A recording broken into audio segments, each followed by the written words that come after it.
Okay, good morning, guys. Let's continue chapter 4, and now it's time to solve problem 2. But before solving this problem, guys, I want you to remember that if I have a 2D case, I can use for the moment either the counterclockwise direction or the clockwise direction. Now, for the counterclockwise, which is this one, this is the counterclockwise direction. I can relate it to a positive k or a negative k if my 2D case lies in xy plane. And usually, guys, when I give you a 2D case, this plane could be x and y, where this is x and this is y. If this is x and this is y, then this is k. Remember, this k will be towards me by applying the right-hand rule. So if this is x, this is y, then this is k. Okay. And remember, guys, that the counterclockwise direction will give me a moment direction towards me, which means if this is x, y, and k, the counterclockwise direction will give me the same direction as plus k, and vice versa, which means the clockwise direction will give me a moment towards you, which means this is a minus k direction. So basically, guys, if this is x and y, then the counterclockwise direction will give me a moment of plus k. The clockwise direction will give me a moment in minus k. Now, let's solve problem 2.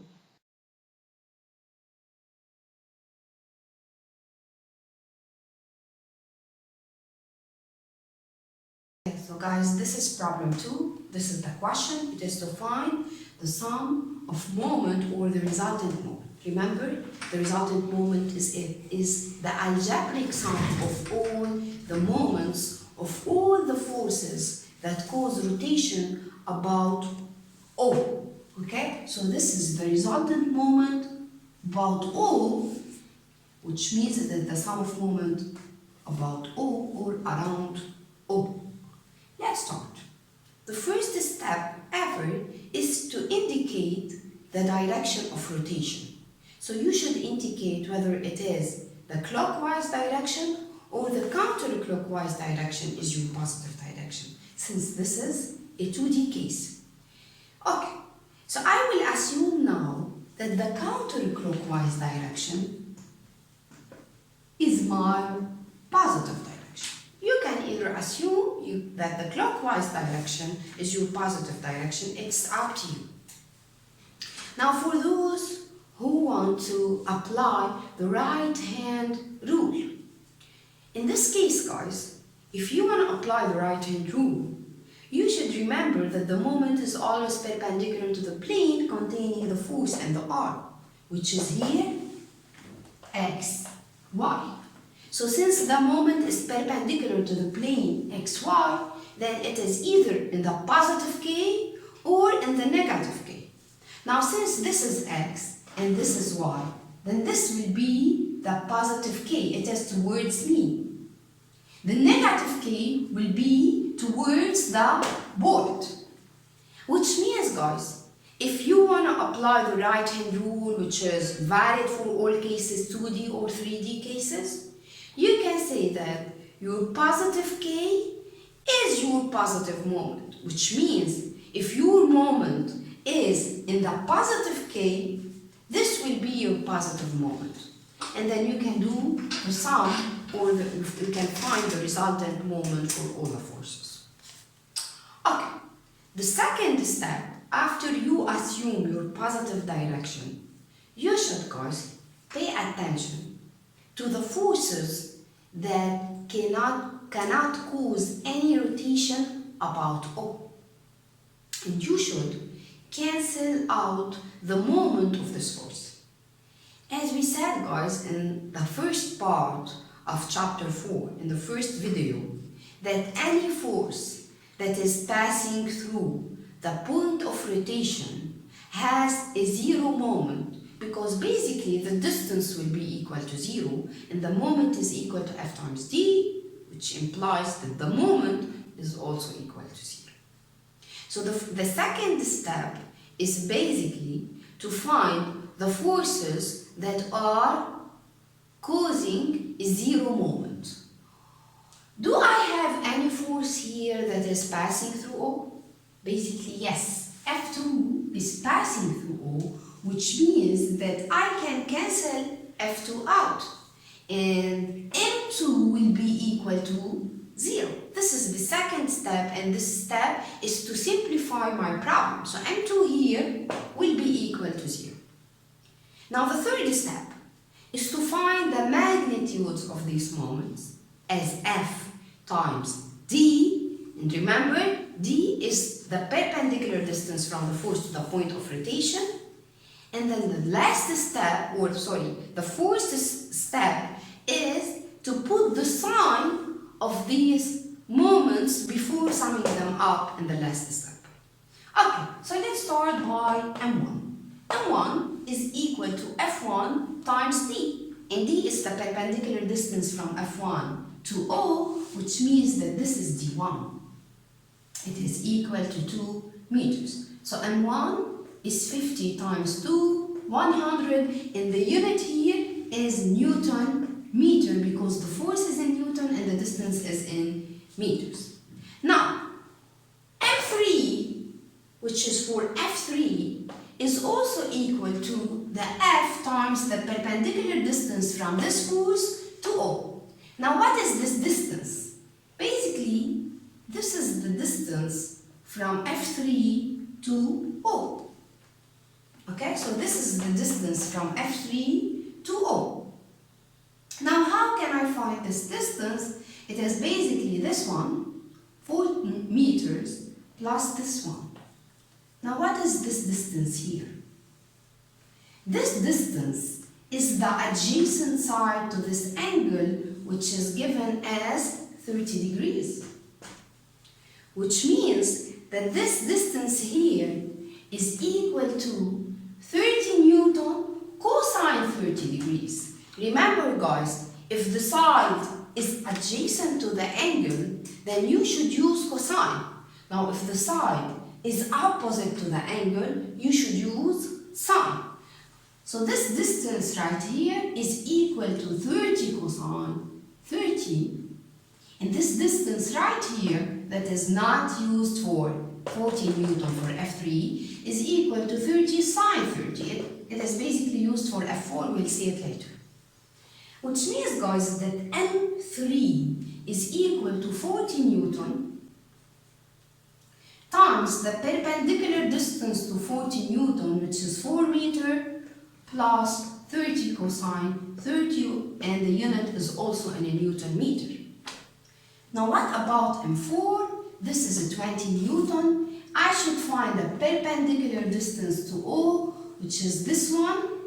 So this is the perpendicular distance to O, and this is equal to 30 sine 30, which means that M4 is equal to 20 times 30 sine 30.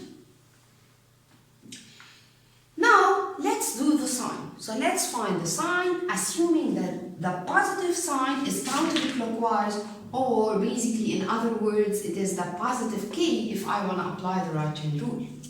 So let's start by 50 Newton. If I do the circle around O, this 50 Newton will do a clockwise direction. So this is negative. M1 is negative because my positive direction is counterclockwise, while here 50 Newton is doing a clockwise rotation. M2 is 0. M3, which is this one, the rotation caused by F3. So if I do this big circle here, this will be the direction of rotation, which is basically what? Clockwise direction. So also, guys, M3 is negative. about M4, 20 Newton? It is somehow confusing for beginners in moment. So guys, 20 Newton here is causing a counterclockwise, because if I draw this circle, then this will give me a counterclockwise direction. Now you can ask me why I drew an upward circle and not a downward circle. Because basically, if I draw this downward circle, this will be the rotation caused by F4 on a point in the downward side of this 20 newtons, while O is in the upward side of F4. So I should draw this upward circle, and this will be the rotation, which means that this is what? This is the anti or the counterclockwise direction, which is basically positive. So only the force F4 can cause a positive moment because it is in the counterclockwise direction. Now I can use the right hand rule, and I can find if this moment is in the positive case, so it is positive, or it is in the negative case, so it is negative. So let's start by 15 Newton. This is the 15 Newton here, this is O, and this is the rotation caused by 15 Newton, which means it is in the negative direction. Now, for 40 Newton also, if this is O and this is 40 Newton, so it is towards the board, so it is also in the negative direction. And for 20 Newton, guys, remember it is O is in the upward side of 20 Newton. So basically, guys, this will be the rotation caused by 20 Newton and not this one. Because if I apply this one, O is in the downward side, which is not our case. O is in the upward side, which means this is my moment. It is in the positive case, so the last one is positive. Here, guys, I'm having the same sign for the two methods, the 2D method, counterclockwise or clockwise, and the right-hand rule method, because basically I'm taking the counterclockwise as my positive direction. And as I said earlier in this video, the counterclockwise is the same as the positive K if this is X and this is Y. Okay, so remember, guys, if you take your clockwise direction as your positive direction, your answer will be in the negative K, because the counterclockwise will cause a negative K moment. Now, if I sum them together, the answer will be minus 334 Newton meter. So if I assume that the counterclockwise direction is my positive direction, the answer will be negative in this direction. So it is negative in the counterclockwise direction. So it is negative in the K direction. What does this mean? This means that basically the resultant moment of all these forces is in clockwise direction, because it is negative in the counterclockwise. Physically, this means that all these forces will cause a rotation of O in the clockwise direction. If the answer was positive, this means that all these forces will cause a rotation in counterclockwise direction. If the answer is 0, if the resultant moment is 0, this means that there is equilibrium, or in other words, these forces will not cause any rotation around it. Here, my resultant moment is negative, then this means, guys, that these forces are causing a clockwise rotation around O. Thank you.